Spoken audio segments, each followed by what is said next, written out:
Доброго дня, шановні колеги. Продовжуємо робочий день. І зараз будемо говорити про підсумки участі делегації. Now we'll speak about the participation of women parliamentarians and the UN Conference Gender Equality in Ukraine. Our speakers will all have Iryna Gerashenko, MP of Ukraine. She's responsible for conflict settlement in Donetsk, and Svitlana Zalischuk, MP of Ukraine. Maybe Iryna Lutsenko will join us. Thank you, dear colleagues. Our delegation of parliamentary women just returned from New York, where there was the 59th Special Conference on women's rights, and our delegation of 4 MPs, me, Svitlana Zalischuk, Maria Ionova, and Iryna Lutsenko, we used that opportunity for 2 positions. First of all, to inform them, to communicate on how equal opportunities are introduced in Ukraine, including political institutions and also in the authorities. And also a key point was to use the chance of communication with top officials in the UN in order to inform them about events in the east of Ukraine, Donetsk and Luhansk, and to raise the issue of humanitarian assistance to Ukraine, enlargement of humanitarian aid, and to discuss the possibility of a peacekeeping mission which is donated by the Ukrainian authorities, and invitation of that to Donbass, to occupied territories. During our 3 days in New York, we could participate not only in the conference, and by the way, there were some other representatives of the government. We took part in the round tables. We discussed the issue of introduction of equal opportunities, which is what is important. We had a meeting with top officials, the Deputy General Secretary on humanitarian issues, and Valery Amos. She visited Ukraine last August, and the first assistant of UN Secretary General on humanitarian issues, Ivan Shimanovich. During those meetings, we not only discussed the active, important role of Ukrainian women in settlement of the crisis in Donbass and peacekeeping forces, because we know that the majority of women are we have women among volunteers, and women are the first to suffer because of this war, because 60% of IDPs are women and children. We opened a photo exhibition related to women, war and peace in the UN. So we used that opportunity to inform, to say the truth about Donbass, and information about all the sufferance of Ukrainian women and children, about all the challenges they are facing, and also their heroic role. And in that context, it seems to me that the issues were raised during the meetings with top officials. They are related with the system of equal opportunities. Although Ukraine went up among those countries where equal opportunities are introduced between women and men, today it's absolutely insufficient. More than 60% of Ukrainians are women. But in the parliament, there is only 51 women deputy, that is 12%. In the government, we have only 2 women, Minister of Finances and Minister of the Cabinet of Ministers. It's important for us as for women who have a gender group in the parliament. It's not only number that is important. It's very good for men in part to say that we have 51 women in the parliament, but we need high professional level, high educated women to influence on political decisions. We have vice speaker, a woman, and we have 6 women who run very important parliamentary committees, but that's absolutely not sufficient, and it doesn't meet commitments of Ukraine in the framework of Peking Declaration signed 20 years ago, which promised, which says that in 2015 in all the authorities there should be 30% women. We are behind. It's not the input that doesn't show the input of Ukrainian women in the building of Ukraine. In the end, I wanted to say that, of course, after this trip, we will have a group meeting. I will share with our colleagues about our work in New York, but we'll demand from the Speaker of the Parliament, Mr. Groisman, who builds a special commission to reform electoral law. I will ask to include a representative of our group, and who will promote the idea that in the election law on this stage, when equal opportunities are not working, when we have stereotypes, there should be a special quota, not less than 30% of certain not political party that violates that norm should be fined, and they should not be allowed to run a campaign.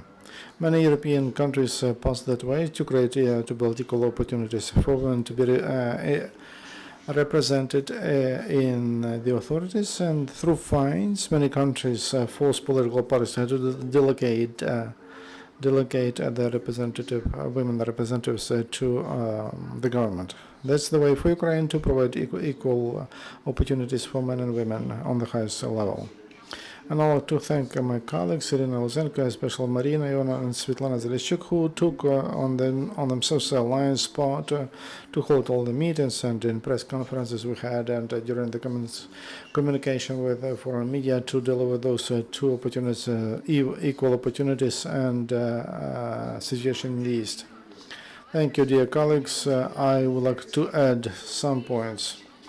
We, with our women's delegation, we celebrated the 8th of March in the UN, and it's not by chance, because the UN holds an annual meeting on the status of women, and that was at the 59th meeting of the UN Commission on women's issues, and that was a line of events. And in addition to MPs, there were representatives from ministries and social policy.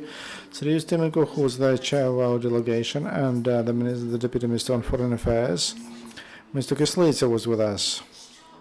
What was important? Several points. On the first day, we were able, in addition to everything, we met Secretary General Kimon and Sri Lutsenko had a meeting with him, and there was a number of political meetings, and Iryna mentioned them. And I would like to mention some achievements which I think we should talk about. We had a very efficient formative cooperation of representatives from ministries, parliamentaries, and NGOs representatives. And there was, for example, the head of the organization of La Strada country, Lutsenko, and we developed. We were present at ministerial roundtables and a meeting in the General Assembly, and meetings, press conferences, and other activities.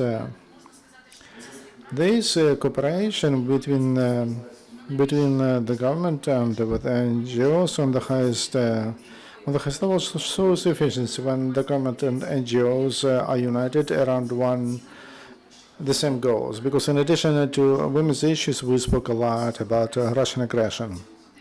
And in that context, the situation with women and children in the East. And the second point I wanted to mention, and we were very efficient in media, and I would like to inform that in our mission, we have 8 diplomats.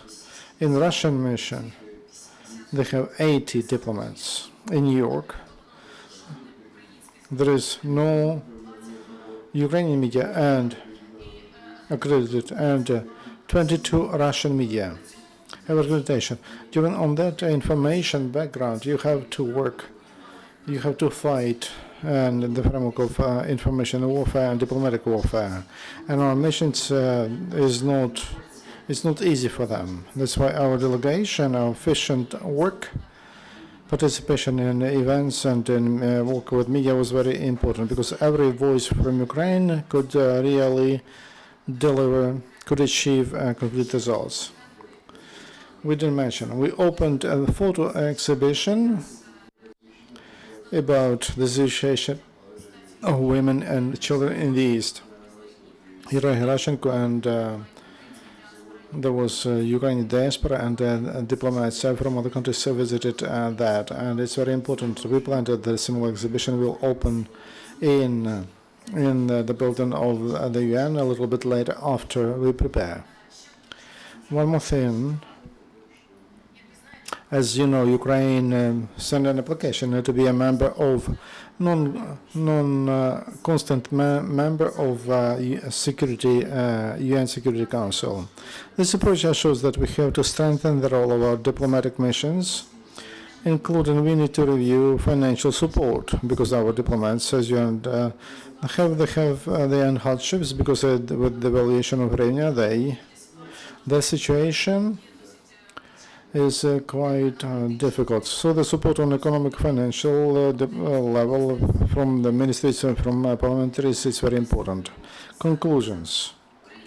Ukraine, no doubt, as Index of Gender Equality says, and it was done by gender organizations in the UN, gives a positive assessment of growth of gender equality in Ukraine. In economic, political, we have a deputy, first of all, deputy speaker of the parliament, and women, and more women MPs, but Ukraine has to grow and grow. I will share with journalists, and it shows the situation in the world of political activity of women. And it's very interesting to see Ukraine in the context. You see, we are in yellow, and these countries, the leaders, we are in at the back. We are on level 105, and that shows presentation of women in the parliament and in the government. We have a way to grow. One important thing, the efficiency of our foreign policy should be measured not how much they speak about Ukraine, but how much Ukraine speaks in the West on other issues. And our voice is such important organization is very important. We have a lot of work to do here to improve the new election law and Istanbul format, but because we spoke about women's issues, and this gives us a different role on the international arena. Thank you very much for such an interesting report. Is there any question? If no, if you are not, I have a question. You told that you had a meeting with Mr. Gimon.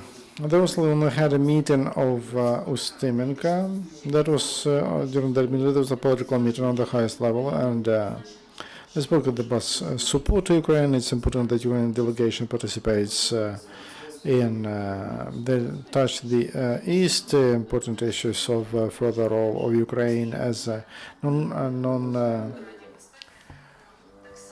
non-constant member of the UN, non-full-fledged member of the UN Council, and also a report and Mr. Ivan Shimonovich, and that's his speech is online. It was on the 9th report about the situation in the East. It was very important. Why? Because, for example, he mentioned Nadia Savchenko, and the Russian delegation was unhappy. That was in the last minutes, and he speaks sharply that they continue. Russian military men come to Ukraine without any hindrance, and that Russia works for this escalation in this Ukraine. That the report was very important, and we discussed that also, that speech. At the meeting with Mr. Gimon, and where there was a representative from the government, and at other political meetings in the context of discussion of humanitarian situation in the East, we discussed, first of all, the necessity to enlarge humanitarian assistance. And UN says they are ready to provide 318 million to support programs related to IDPs support, because it's a catastrophe for Ukraine situation. 1,060,000 registered IDPs. But in the framework of our mandate, still we focused on that among those IDPs, 66% of them are women and children. We raised such an issue that we need to build a special expert mission of professionals from the UN who are specialized on collecting information and psychological support to victims of sexual violence. Because we have a lot of such cases when women who are on occupied territories or in the area of conflicts, they become victims of sexual violence. And these are obvious things. It's not easy for women to talk about that. They will not yell about that. The Istanbul Convention we need to ratify. It says that if a child becomes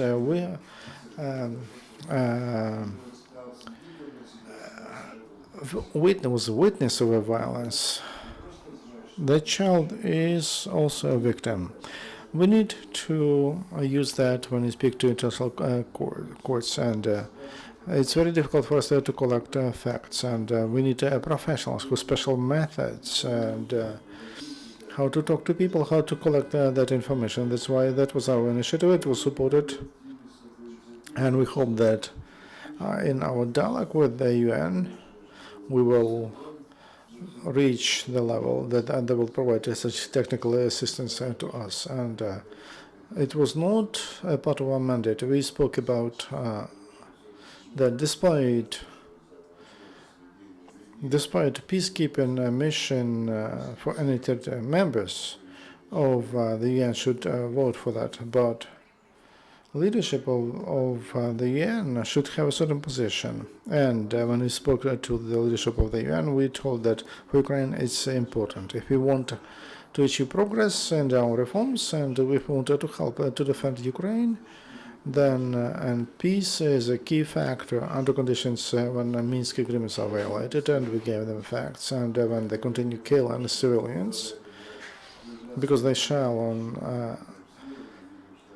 on civilians. Peacekeeping mission is very important, and we would like that UN leadership to have a clear position and about support to Ukraine. We discussed that. Thank you. Any question? Last question from me, personal. As a president of civil society, I see that girls, there are more girls. Why does it happen that in the government, that we have a few ladies in the government and in the parliament? We raise this issue. There are two positions. First of all, women very often are more busy because they have a family, they have to do the household, and very often because of education, because of stereotypes, and they think that they can self-realize only through the family. But more and more we have women who elect just a different road. It's they would like to be modern women who like to combine family, and it's very important for men and women, and a career. And for that to happen, we need two components: support of the family, because if the family is focused only on you have to do all housework and no career, nothing will happen. But also there should be support of the state, and it was important for us to say that stereotypes are broken in heads. First of all, stereotypes in the heads of women, because when they have when they are volunteers, when they support Ukrainian on their shoulders, they should be confident. And during our meetings in regions, women come and say, they're so successful, they're very good. Even in these, because I visit them, there is a group Pani, and women of small and mid business. The Petro region, they create a business, and they say, I would like to be in politics, but I will not succeed. I said, no, yeah, succeed already. But men should not be a hindrance for that. We see that women very often, we have so much crap about women. But why men are not questioned? If she is young and beautiful, they ask why was she elected? Okay, why people elected thick and dumb. So that's why we need to, in that context, we should defend Ukrainian man, because a man also, if he's a progressor and he would like to support his wife, then we should help him. How? Easy. We registered the draft law which gives a week of paid vacation when during the child birth. Because a man from the first day should understand it's not a happiness, but it's also responsibility to feed, to educate, and it doesn't matter whether it's your child or both of you. That's there should be a shared responsibility, and that's how we'll work after that. Just a small example in the context of what Iryna told just quite recently. Ukraine get rid of discrimination for this childbirth leave. In many countries, there should be not only legislation but also men. And but in the world, it's quite normal. Some examples in Ukrainian reality. I remember that a representative from the Council of Europe, okay, Petro, who was in Ukraine for long. I remember that he took a leave to take care of his children, and also the previous ambassador from the UK. He took care for 3-4 years after his children. So that's quite normal. When a woman, a wife, for 2 years or 3 years, if she is on childcare leave, she loses that time for. And when there is a competition on the highest level, who should run and what, and they give advantage to those people who have more experience. And so, Ukraine, I know some people, friends, who would like to take that leave, men who like to take that leave. It will take a lot of time culturally, but there should be legislative initiatives that create such conditions. For myself, I analyzed our men started to take mother care leave. But there are many conditions. When sometimes women make more, and on some stage, and they decided that first of all she will be with the child and then the man. But who takes the leave for a man? Judges, civil judges, and some public servants who hold to that. It's good. If they are such public servants that there was no use of them, maybe they will maybe it will be better for the society. So that's a very positive process for any case. Thank you very much, and let's support in the Crisis Media Center. We'll support gender equality.